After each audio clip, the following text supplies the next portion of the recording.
Chapter 5 is all about percentages, and we're going to start with a simple table.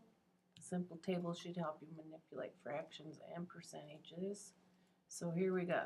I draw this little grid, and this is going to be my fraction column. This will be the decimal column, and this is our percentage column. If you can learn to use this grid, you'll be great at this. The first thing I'm going to look at is a decimal, and we need to convert that decimal into a percentage. So we have 1900ths as a decimal. As we move over a column, it means that we're really multiplying by 100, but it's a shift of a decimal 2 positions to the right. So all you have to do is move that decimal over 2 positions to the right to create the percentage.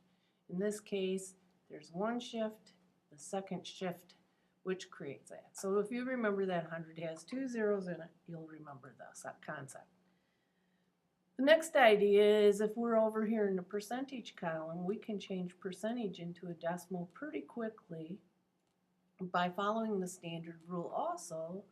The only thing we're doing is going in the opposite direction, which means that instead of multiplying by 100, we are doing division by 100. When we divide by 100, it's a shift of the decimal 2 places to the left, which creates our new decimal in this column.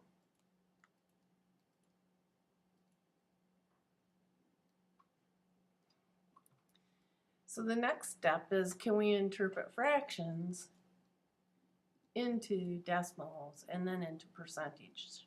Yes, you can. So if we take 1/4, it simply means 1 divided by 4. And when you do this problem, you will get the 2500ths. It's 1/4 of 100, so that's a pretty quick one. Now when we convert it to be a percentage, we multiply by 100 and we have the whole number 25%. So it's 1/4 of that. This idea right here is very important for you to remember, because as we move forward, you're going to have to understand how to change percentage into decimal, and sometimes you even have to have the fraction equivalent for this for problems.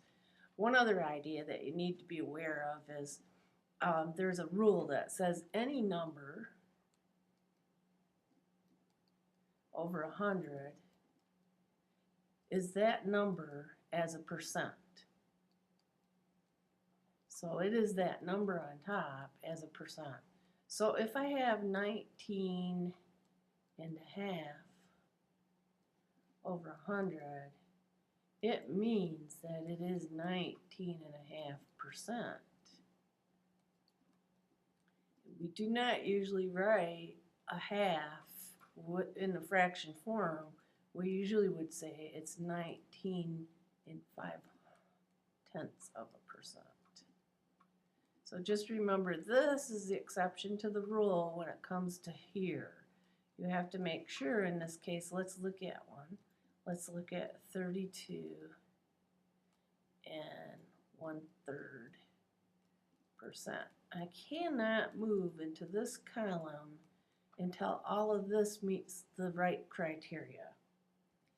The right criteria then means that we have to look at this fraction and change it. So it's really 32.3%.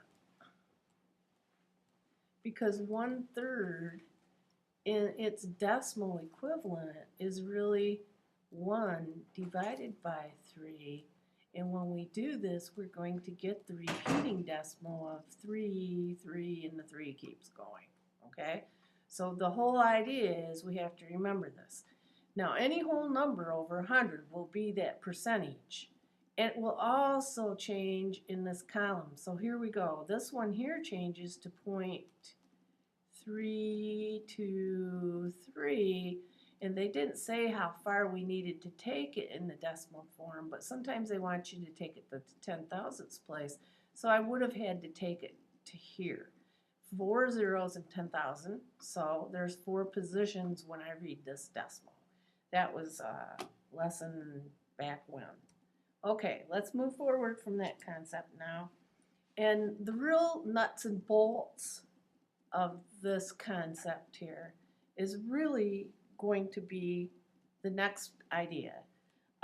In your homework, you're going to work with a lot of what I call story problems.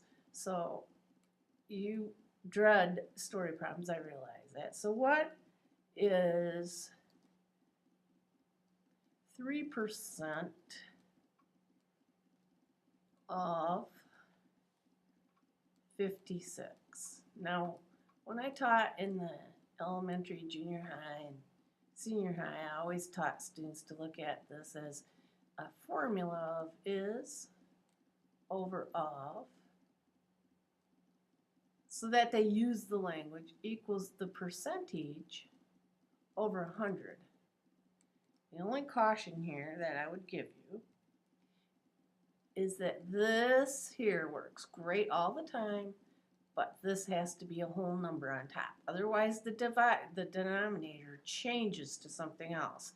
If it was, let's do the last example, 32.3%, then I would have to make that conversion, and it would be 0.323, which is really, if I go into that fraction column, that's 323 things out of 1,000 things. There are 3 positions in this decimal, so that changes the percent side. So that's my caution in red, so that you remember that that's a caution, okay? In this case, we don't have that kind of situation. Many instructors also will look at is and of, and I would need you to see this. Is the word equals. Of is the multiplication. So in this case, if you wanted to, there's 2 ways to do the problems. I could say, this is my unknown. It is equal to 3%. This is called the equation method, by the way. 3% times 56. Now, 3% is not in its proper form in order for it to use it. Its proper form has to be the decimal equivalent. So if you use this, I'm going to caution you when you use this method to make sure that you make the step and make it clear to yourself that here's 0.03 times the 56. Because remember the grid? We're here at percentage, and it is 3%. So in order to become a decimal, we have to move that 2 places. There's 1, 2 places. So it's really this number that we need to solve with in this method, okay? So when we actually do that, n is going to equal 1.68. If you don't make that conversion, you'll get the wrong answer. In the other method, which is the is over the of, you take the is. We don't know what the is, so that's my unknown. That goes on top of this. So here's the is over the of, which is 56, equals the percent, the whole number. It's a whole number, so I don't have to change it. So I can come right back over here and put it over 3 over 100. I won't lose the decimal this way. And then you just perform cross products, which we just learned in the last chapter. 100n equals 3 times the 56. So n equals 100n equals 1680. Whoops, that's a 6. And then when I divide by 100, I will get n equals 1.68, because now I shift it to here. Whoops.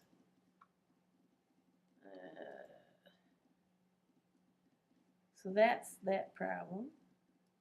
As we continue to go forward here, we're going to look at a few more just so that you know how to set them up, which is very important. That's the setup that you really have to understand. So what percent 70 is 30. Both methods. Okay. The is over the of equals the percent over 100. Let's fill this one in. The is in this case is the 30. So let's put the 30 where it belongs. So 30 over the of, which is the 70, because that's the word it's socializing with. And then we're looking for percent, and we need this. So then we're going to perform cross products, so we get 3,000. 30 times 100 is 3,000 equals 70p. Divide both sides by 70. And so P will equal 42.857. Now this one they want you to round it up. In this case we're rounding up because of the 7, and they want it rounded to the nearest 1,000. Oh, 100, sorry. So we're going to end up with 42.86%. And that's why I said it equals P, so that I remember the symbol that's associated with the number. What was I looking for? Percentage. Now the equation method would simply be the what percent, so we have to do the what as our unknown. You can use whatever letter you want. Equals 70.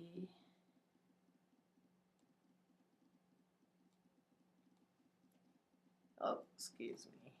Misspoke myself here. That was the of in this case. Whoops. The of 70 is 30. And it is what percent of? So here we go. Percent, we don't know it, right? Of and is. So this is the equal sign, 30. And it's saying some unknown times 70. Remember that's times equals 30. So here we go, you know, it's just simple problem, a simple problem. Whoops, that's a 7. So then our percent will be that division, which is at 42.857. And then we're going to round it, so our percentage is really 42 and 86 hundredths, because that's what they asked for in hundredths. So that's both methods. So let's do one more. Let's do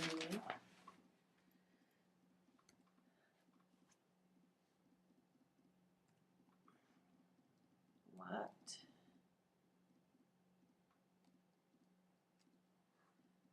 is 28% of 420. That's a 4. So here's the equation method. What is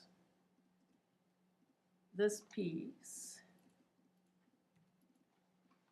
Ooh, it deleted everything. So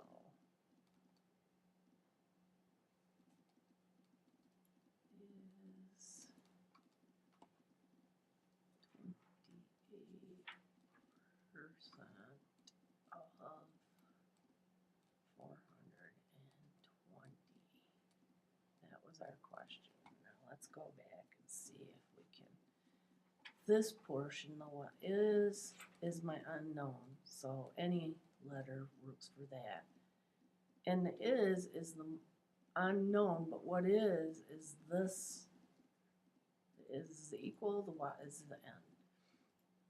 28% and the of is multiply, and we always write it like this. You don't want to put an x in there because we've already got an unknown over here.